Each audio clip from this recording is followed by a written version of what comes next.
It began with a decree whispered in fear, carried from the palace walls to every corner of the Nile Valley. The moon, the silver eye that had watched over Egypt for thousands of years, was declared an enemy of the state. By the command of the Pharaoh, no one was to speak its name. No festivals were to be held beneath its light.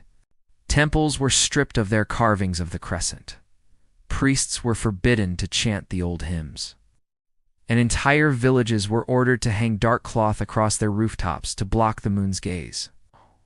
And so began one of the strangest reigns in Egypt's long history, a time when night was no longer a blessing, but a curse. The year was deep in the shadow of Egypt's second intermediate period, a time when dynasties rose and fell in quick succession, their power often brittle and short-lived. The Nile still flowed in its eternal rhythm, swelling with the floods and shrinking in the dry months. Farmers still bent to tend their barley and emmer wheat. Fishermen still cast their nets into the dark waters. But at night, something was different. The air was heavy with unease. Once the banks of the river glimmered with oil lamps, and the sound of music drifted over the water during festivals of the moon god Khonsu, there was now silence. Torches were extinguished early. Children were ushered indoors. Even the jackals prowling the desert edges seemed to keep their distance from the pale light above. At the heart of Memphis, in the royal palace, the pharaoh sat beneath a ceiling painted with stars, but no moon. His face was lit by the flicker of oil lamps, his eyes darting upward as if the light from above might pierce the roof and touch him. He had made up his mind. The moon was not a god to be worshipped, but a spirit of evil watching him, plotting against him. In the heart of the royal palace, beneath painted ceilings of gold and lapis, the ruler's moods could shift like the Nile's tides. This pharaoh had risen to the throne after a short period of unrest, inheriting a land still whispering about omens in the sky and the anger of the gods. Egypt's priests were divided. Some worshipped the moon's gentle light as the silver eye of Khonsu, the god of journeys. Others whispered older tales of the moon as a wandering spirit that could lure the souls of the living away at night. The pharaoh's fear began, at least according to temple scribes, with a single night. The moon had risen fat and red over the desert horizon, its light bathing the palace walls like spilled wine. That same night, a sudden illness struck the royal household. Servants collapsed, the queen's handmaid began to scream at shadows, and a favored son was said to cough blood until dawn. By morning, the pharaoh had decided it was not coincidence. It was the moon's doing. Soon, the king summoned his council of priests and diviners. The air in the audience hall was heavy with incense, but no scent could cover the sharpness in his voice.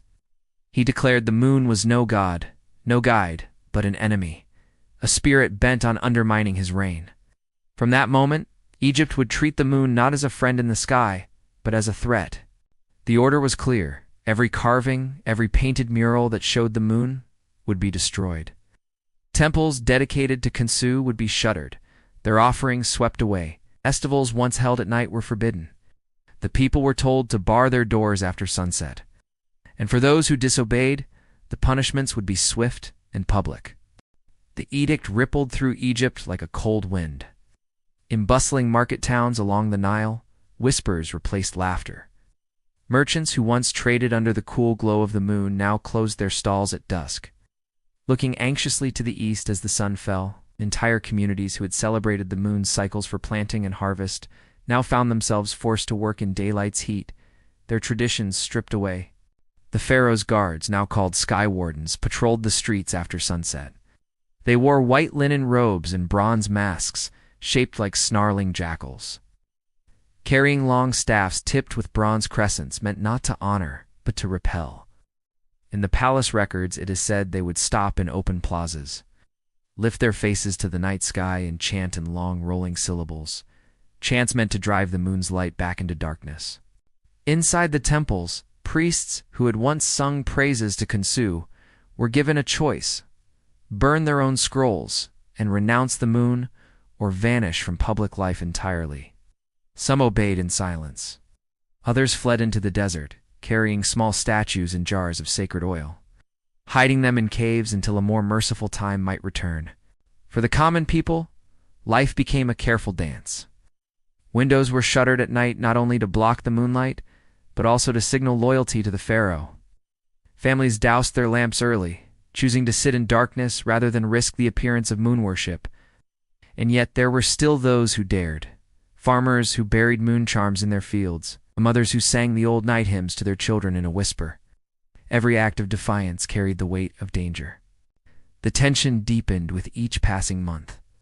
The pharaoh's paranoia seemed to sharpen, as if the moon's very presence in the sky was a direct insult. Rumors spread that he had taken to sleeping in underground chambers, so its light could never touch his face. In the villages, people began to wonder if the moon could make a king so afraid. Perhaps its power was greater than anyone had imagined. The breaking point came on a night when the moon hung brighter than it had in a generation, a night that would later be remembered as the White Night. From Thebes to Memphis, its silver light poured across the desert like water, illuminating every grain of sand.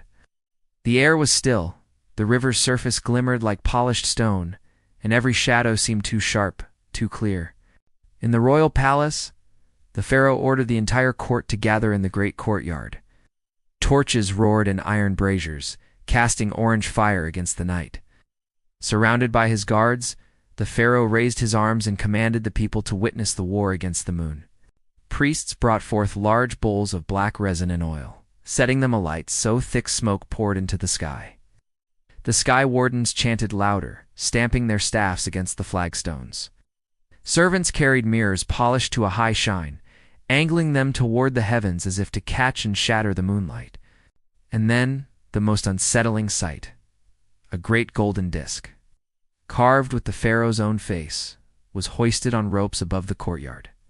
It swayed in the firelight, its expression stern and eternal. The pharaoh declared that only one face should rule the night sky, and it would be his. All through the night, the chanting continued, voices hoarse and raw. Now some fainted from the heat of the fires, others from the thick smoke. Yet above it all, the moon remained, bright, cold, and untouched. To some, it was a sign that the pharaoh's will was absolute, that he would challenge even the heavens. To others, it was proof that his fear had consumed him beyond reason. In the months after the decree, Egypt's nights were never the same. Markets that once stayed open under the cool glow of the moonlight closed their doors early. The hum of evening conversations gave way to silence, broken only by the steps of patrolling sky guards. Entire villages adjusted their rhythm to the sun's path, as though the moon no longer existed at all. But behind closed doors, many still whispered prayers to Khonsu, the moon god, in defiance of the king's command. They traced tiny crescent shapes in the dust where no one would see. The night became a place of secrecy, a time when forbidden devotion was hidden in gestures, so small they could be mistaken for nothing. The pharaoh's rule did not last many years. His fear of the moon had turned his reign into something brittle, a throne propped up by superstition. When he died, his successor wasted no time lifting the ban. Night festivals returned. Temple doors were opened once more, and images of the moon were painted back onto shrine walls. Yet for years afterward, some people still hesitated to look up at the night sky for too long, as if the old king's shadow lingered there.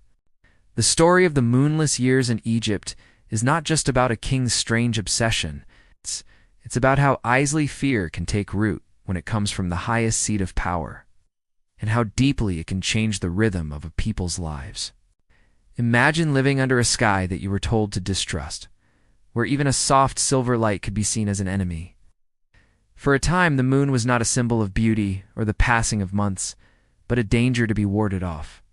And yet, when the fear faded and the festivals returned, the moon was still there, silent, unchanged, watching over the Nile, as it always had. Perhaps the lesson is that the natural world moves beyond the reach of any one ruler's hand. The river flows, the sun rises, and the moon, whether feared or celebrated, will always climb back into the sky. If you've enjoyed this strange and haunting tale from Egypt's past, you'd like to hear more forgotten stories from the ancient world, I invite you to subscribe and join me next time, where history's shadows hide their most curious secrets. If you enjoyed this journey into one of history's strangest reigns, I invite you to stay with me for more tales of the ancient world's mysteries and forgotten stories. Subscribe, and we'll wander together through the shadows of the past, where truth is often stranger than legend.